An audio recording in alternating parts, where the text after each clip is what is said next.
Alright everyone, it's Sam here. Welcome back to Season 5 of the Pinnacle League. We're here for Round 8 today at the A1 ring in Austria, not the Red Bull ring. I don't care what anyone says, it's always going to be the A1 ring for me. But here we are anyway in qualifying. And things not going too well at the minute then. We're down in P9 at the minute, our teammate is in 8th. And it was a real shame actually that this was a wet session, because this I think is probably my best track on F1 2014. It feels kind of weird to say that, seeing as it's new to the calendar, but of course it's one that I remember well from when I was younger. And yeah, for some reason I just got to grips with it really well. Like when I first started playing this game, it was probably the track that I do enjoy the most as well. And it was just a massive shame that this was a wet session, because I really thought I could have been a lot higher up if it had been dry. But well, there's nothing we can do about it, so we're just going to have to do the best we can here. This was our best time now, and we're hoping that it will get us a bit higher up as we come through the final couple of corners.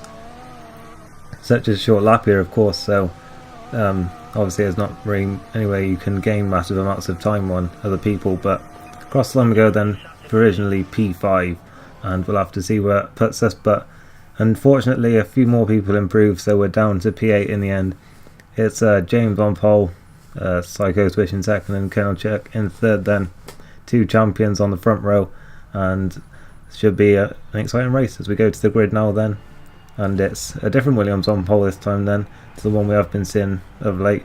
But I'm in 7th place then on the grid, my teammate is in 8th, and I mean, I think I might miss something there, like someone like dropping out or something, because yeah, I'm pretty sure I didn't qualify 7th, but here we are then on the grid, and we are away in Austria, and it's a pretty good start for me. But I think the second phase wasn't as good actually, but we got a bit of a slipstream here then towards turn 1. We're on the outside, there's a bit of contact on the inside as well actually, and well, we avoided it, but we lost a place then to our teammate. It seemed we're going side by side with him now. We're looking at Sir Lane as well as we head up towards turn 2, I believe it is, in the slipstream, and well, he's going to back a Colonel Check there and push him out wide, and then he stops right there as I was trying to go around him, and I don't know what he was trying to do there, but well, that's cost us so much time, and I was really annoyed at that. I wanted to make up some good ground, but we'll have to see what we can do now then. And yeah, as I was saying though, this is probably my best track on F1 2014, as at the end of lap 2 we come across the line and we've set the fastest lap of the race already then, and we're very much on a charge to get back to the front of the field now. Well, we were never really there because of our qualifying, but we'll have to try and get back up there now, as we're already catching up to the back of Super Joshie and Baronator here, who are battling over P7, and we're just going to look to the inside of Super Joshie here then, try and get this move done pretty quickly, because we don't want to be held up for any more than we need to be. We're up past him already then, looking at Baronator as we head up now towards the penultimate corner, and we're moving to the inside line now already. He's on the prime tyres, I'm on options, and they were going pretty well in this first stint, and there we go up the inside into P7. Skipping to the next lap then, and there's an instant up ahead of us, and not sure, but it's James. Don't know what happened to him, but he was pointing the wrong way, so it can't have been anything good. But we're up to P6, and a few corners later then we've already caught up to Colonel Check then. You can see we've already set a purple sector on this lap, and we're going to have DRS now then on him down towards turn 3 or 4. I'm not sure if those little kinks count as corners, but we're on the inside anyway, and we're on the brakes later, and we're up into P5 then already, not far off the leading group already. So it's been a very quick opening stint for us here, but let's get into the next lap now then. And I actually decided here to go into the pits, and I think this was actually a pretty bad decision, because my option tyres were still going pretty well, but as you saw there, my teammate was sort of in that battle as well, and I didn't want us to like get on there like crossed up in the pits or anything, and one of us to lose time. So I decided I'd try and go for undercut and try and get ahead of those guys. But of course Psycho Switch did the same thing, so we were obviously looking to do the same thing. But the thing as we saw there, I was actually quicker than him in that first stint, which feels weird to say, but out of the pits we come then, and you know, there's a little bit of lagging on there between, well, with Baronator there. But anyway, but then I don't know what's going on there, but he suddenly slows down, and that wasn't lag, and yeah, I didn't know what was going on there. But I'll be inside, and I dive bombed him. That was a very one Pablo Montoya-esque move there, but we're up into P8 now then. So that was a very aggressive move into turn 2, but I don't know what was going on up towards that corner, but yeah, I was kind of a bit in retaliation, I guess. But as Baronator runs wide then, and I'm up into P7 now as well then. So yeah, again a few places there. Skipping now to the beginning of the next lap then, and we're still in P7, but I think I saw him come out the pits there. In fact, I'm not sure who it was, but we've got Jordan now lining us up once again then. He won't be too happy with how we lost that position, so he'll be coming up the inside of us now into turn 2.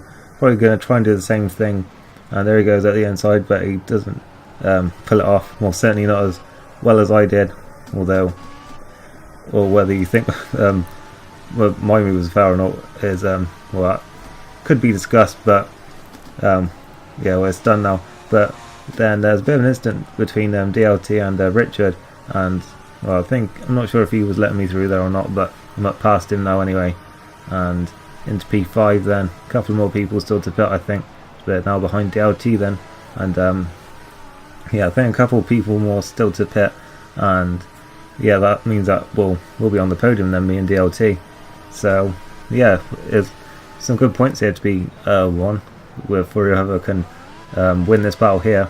You can see there it's the other Mercedes ahead of us of Sir Lane, so yeah, we know he's going to be pitting because we saw him near the back early on in that incident, and he's pulling over right to the inside line. I think he was letting his teammate through there, but he lets me go through as well then on the outside, and I'm on the grass a little bit, but I'm throwing up into P4, and it looks like he was trying to fight back there, so I don't think he was letting me through, but yeah, we're up into P4 then at least, and I think that there was just one more person up there. I think it was Super Josh yet still up to pit.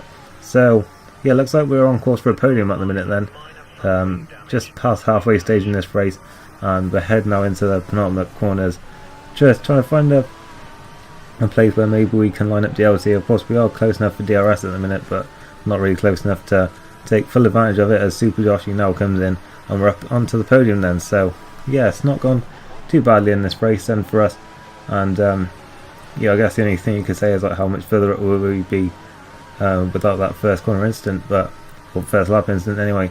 And yeah, it took us a while actually to get close enough to put a move on DLT. I think I made a little bit of a mistake during the stint, and yeah, he was lapping very well as well, but I do manage to get a good run out of turn 1 on this lap, and here we go, and side by side I'm on the grass a little bit, but it looks like I might have the move done, but he's diving back up the inside, and I'm going to try and go on the outside in turn 2 because you can actually get quite a lot of grip out there, and unfortunately he had the DRS actually, because like the detection point is like halfway up the straight, so yeah, he had DRS and he was able to use that to defend from me.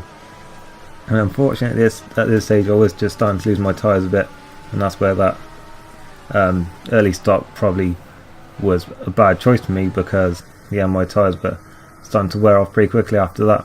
And yeah, we stay in P3 then for the rest of the race, and we actually had to watch out behind us actually, because the late charge from Colonel Chirk meant that we didn't have it easy to the checkered flag, but we take a podium anyway then for the third time this season. And yeah, CK the Flying Scot wins once again then, and looks like those two are going to be having a pretty good battle for the championship here then, if recent races are anything to go by. And we finished third there, and our teammate was 5th. And yeah, that was it for this race. If you enjoyed it, leave a like, and I'll see you next time for the British Grand Prix. So thanks for watching, and goodbye.